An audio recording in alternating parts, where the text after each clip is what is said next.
christianisme, c'est quoi? C'est pratiquement la religion grecque qui a été embellie avec les concepts judéo. C'est ça le christianisme. Et ce que tout le monde est malade, mais le christianisme n'a pas commencé même avec le Christ, avec Jésus-Christ.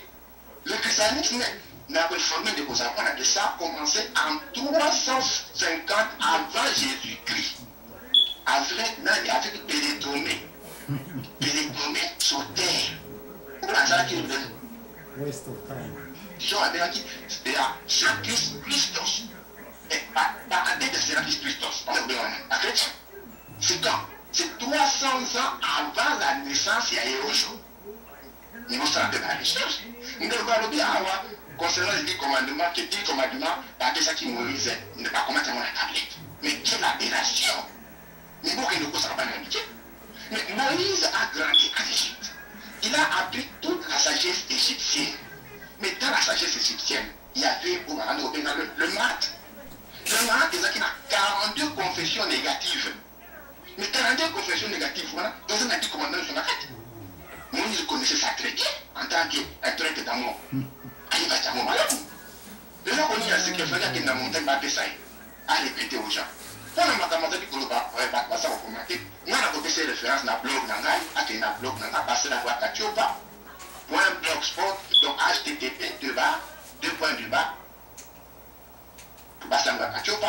.blogspot.com à qui ne coule pas comment. Nasi na sana dit qu'on va sur les confessions négatives. Nasi na sana dit qu'on va sur la Bible n'est pas la parole de Dieu. Non, tu vas dire comment. Par contre, on a besoin de comment. C'est ce que lui peut-être a dit. À combien on a compris, on a approché, on a dit qu'il y a dans les textes des pyramides, les textes des premières années. Et dit qu'on a dit la pyramide, par contre, la pyramide pour les gens dans ma commune, c'est écrit dedans. Et traduction, ce sont des livres et des livres. En ça, on va dire qu'on a c'est fiction. Mais nous, tu as dit qu'on a ressuscité dans mon cul, de tout le monde a été pendu. Ce n'était pas Jésus. C'est le Horus. Dans l'histoire, il y a Horus. Oh God. L'histoire de Jésus-Christ, c'est une copie conforme de l'histoire de Horus qui s'est déroulée 5000 ans avant la naissance de Jésus-Christ. Comme dans la naissance. Dans la conception immaculée. La même histoire, c'est la même histoire qu'on a repris dans l'histoire. Il y a Bouddha. C'est la même histoire qu'on a repris dans l'histoire. Il y a Mitra. Mais ce qu'on doit éviter. Il veut nous présenter Jésus-Christ comme étant une personne historique. Mais allez raconter ça de fou. Voilà, en tout cas, Deko, c'est la raison à Kotombo. On a compris la raison parce que Deko, il vient nous prendre dans une balade à la qualification qu'il va se retrouver des gens, des inclus, des gens qui ne font pas de recherche. Des fois, par exemple, vous défendre le coco.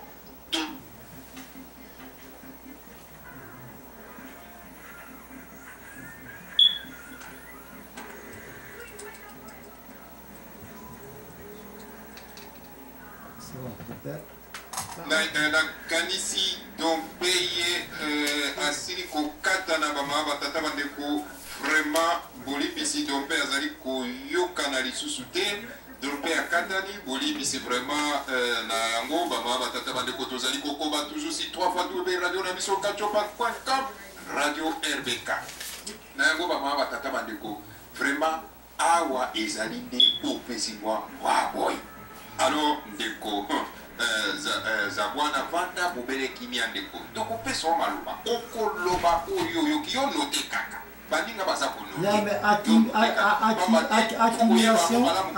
accumulation esika ya etelo oh madame ozwa oyeba place oyeba kite okuka kozwa boyebi mais accumulation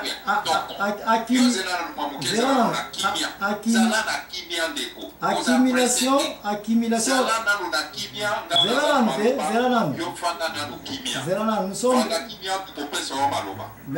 accumulation et les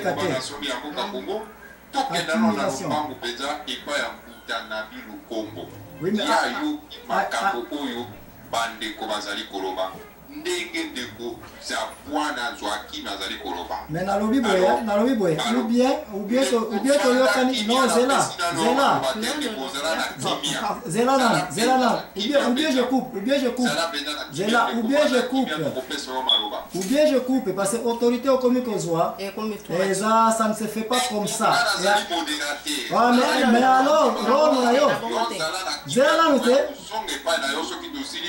Kopesa kutana bino kombo tokoya kopesa yo maloba tozokenda graduellement mpona nini ozali presi ozali moto non parce que toza moto te bino mpe kuna kozwa moto batension ekomi komata bino kuna biso toza moto te toza moto nde ezozikisa bino namoni bata tension ebandi kozwa bino kuna bozala tension kuna tolingi te moza kweya donc biso toza na kimia na biso bino nde tension ebandi kolingi kokweya kuna kofinga ebandi kokota tolingi koyoka bakofinga te tolingi kimia ezala tolingi makambo babétise ezala te tolingi wana te tolingi calme ezala s'il vous plaît calme il faut ezala makambo ko batension emata tolingi yango te non tolingi makambo batension emata te tension te calme ezala makambo ko finga ezala te soki bobandi kofinga boyeba ke moi azali awa je suis une femme, il faut me comprendre basi bazana raison donc il faut toyokanaka déjà s'il vous plaît toyokanaka mwasi azali awa boyeba ke mwasi azali awa donc boyeba déjà ke mwasi azali na kati donc toyokana makasi kimia ezali bino ne kimia eza te batension ebandi komata bino kuna bato balimba banda kofinga déjà babandi déjà ko batension ezomata donc il faut faire attention vraiment il faut toyokana s'il vous plaît. En tout cas, il faut toyokana. Ouais, kimia ezala na bino kuna bobandi ba makambo matata. Kimia il faut ezala na bino. Biso toza na kimia ezali susute. Ba tension ebandi komata bino. Donc toyokana ka déjà ou bien tokati, mais ngape na avant tokata na makambo koloba. S'il vous plaît toyokana. Yeah, mais en tout cas, il ça déjà ba invité na kuna faut ba se contrôler. S'il vous plaît, ba se contrôler. Ba kofinga ezala te, ba tension ekita, kofinga ezala te. Wana je naza d'accord te. Oh yes. Tikana toke na kwanga pa butana bilo kombo bisi vraiment na ndenge aussi kama mukuru mbili kabilinga wa vraiment kulubi boy na mai so yo siri ko yo kama malombo matondo mingi papa na gai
pamba te ezali kosala baretour ndeko atiki radio popele akoka kotanga radio po ezali kopesa retour ndeko za bwana soki radio na ezali polele kanga radio na yo landa biso na nzela ya microphone ekozala malamu malongo mboka yakutana biloko matondo mingi papa na ngai po eko ezalaki kozongela ngai ya solo na kobanda nano na kopesa matondo kotokisa matondo na www.radio na biso katiopa pe na kozongisa matondo na yombei papa na ngai bokele bobala mwana ya mfumu kimbangu na koleka na kozongisa matondo na papa na ngai dompe vitakanga pona nini te na papa na ngai ekumani weti e ya solo na koleka na kozongisa matondo na papa invité na biso ya lelo olimbisi po ete na kangi peta kombo te elongo na mama na bana esika bango bazali ya solo bandeko ya po ete naloba na kosenga nano kimia ezala po ete kimia ezali eloko oyo bakoko na biso basalelaka a chaque fois ntango likambo ezalaka na kati ya mboka bakokende na se ya nzete esika wapi bakomema kimia